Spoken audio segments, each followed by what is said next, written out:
La sécurité au travail pèse sur l'employeur qui a une obligation contractuelle spécifique de prévention des risques professionnels et doit respecter les prescriptions légales ou réglementaires relatives à la sécurité dans son entreprise. Il s'agit d'une obligation de moyens renforcée qui contraint l'employeur à mettre en place toutes les mesures nécessaires pour préserver les salariés de toute atteinte physique ou psychique sur leur lieu de travail. La faute inexcusable du salarié peut l'exonérer de sa responsabilité, mais uniquement si ce dernier s'est volontairement mis en danger et en toute connaissance de cause. La responsabilité civile contractuelle de l'employeur peut donc être engagée à tout moment, même en dehors de toute hypothèse d'accident du travail ou de maladie professionnelle. Néanmoins, lorsque survient au temps et au lieu de travail un accident affectant le salarié, la responsabilité de l'employeur pourra compléter la couverture de l'assurance maladie si ce dernier a commis une faute inexcusable, c'est-à-dire qu'il avait ou aurait dû avoir conscience du danger auquel était exposé le salarié et qu'il n'a pas pris les mesures nécessaires pour l'en préserver. La méconnaissance délibérée par l'employeur de cette obligation de sécurité et des moyens propres à l'assurer lui fait encourir des sanctions pénales, personnellement, comme celles de l'entreprise elle-même. Il encourt également des sanctions pour mise en danger de la vie d'autrui si le risque analysé exposait ses salariés à des invalidités permanentes ou à la mort, ou celles pour blessure ou homicide involontaire en cas d'accident professionnel. Dès lors, pour prévenir l'ensemble de ces risques, une démarche de prévention collective, centrée sur le travail et son organisation, est à mener obligatoirement tous les ans dans toutes les entreprises, quelle qu'en soit leur taille. Elle consiste à évaluer poste de travail par poste de travail tous les facteurs pouvant être source d'un risque quelconque, comme la manipulation d'outils coupants ou tranchants, un éclairage insuffisant, une ergonomie du poste de travail déficiente, etc. Et d'ainsi répertorier pour chaque facteur tous les risques encourus par les salariés ainsi que leur gravité. Des risques de coupure, de troubles oculaires, musculo-squelettiques, etc. Et leur adjoindre des mesures propres à faire diminuer ce risque ou à le faire disparaître. Le port de gants de protection renforcés, revoir l'éclairage, des formations sur les postures, l'achat de matériel ergonomique, etc.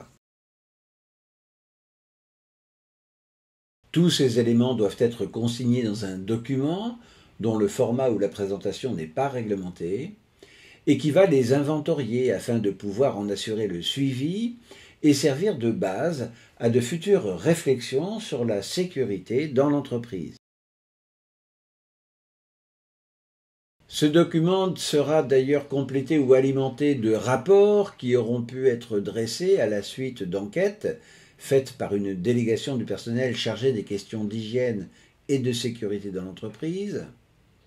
de rapports d'incidents qui seraient intervenus durant l'année,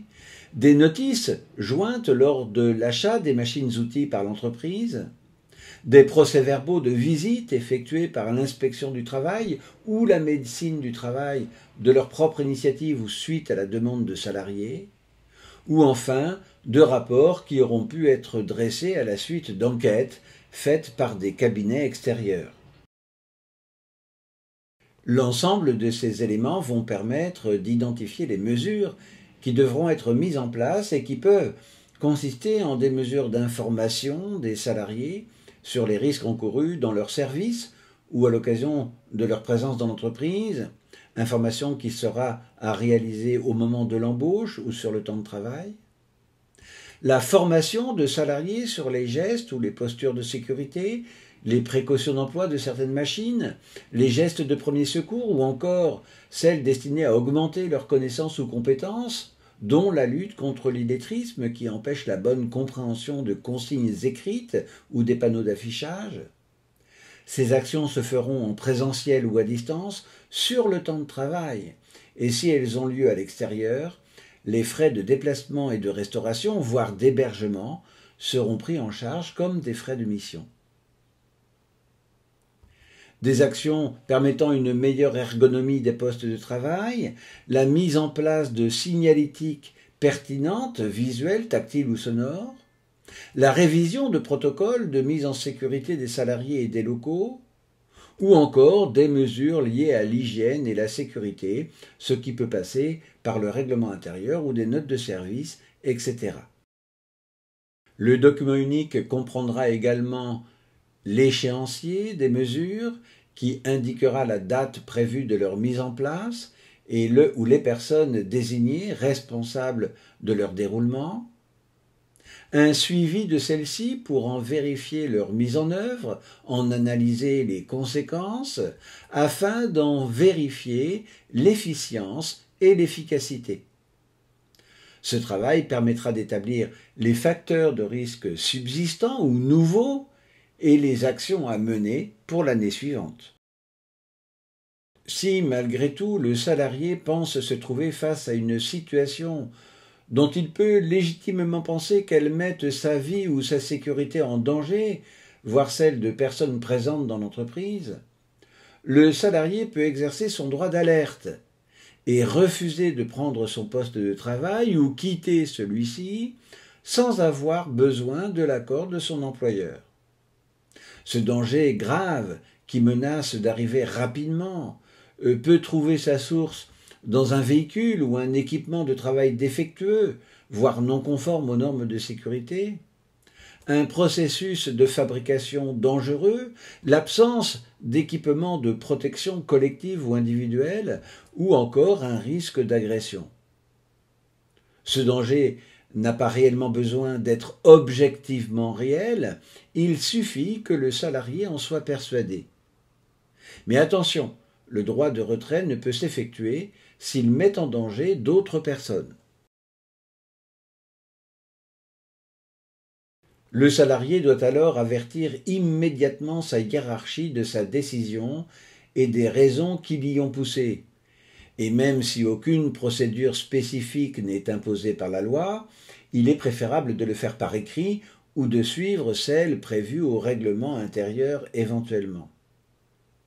Une fois la hiérarchie prévenue, celle-ci doit immédiatement prendre toutes les mesures propres à assurer la sécurité de l'ensemble des salariés concernés.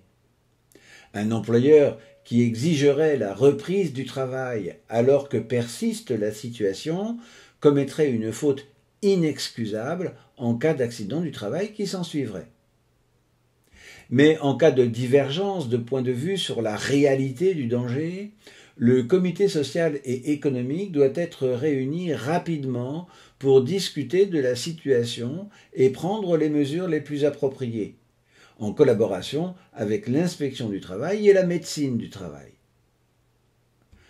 Aucune retenue sur salaire ou sanction disciplinaire ne peut dès lors être prononcée contre un salarié qui aurait légitimement exercé son droit de retrait.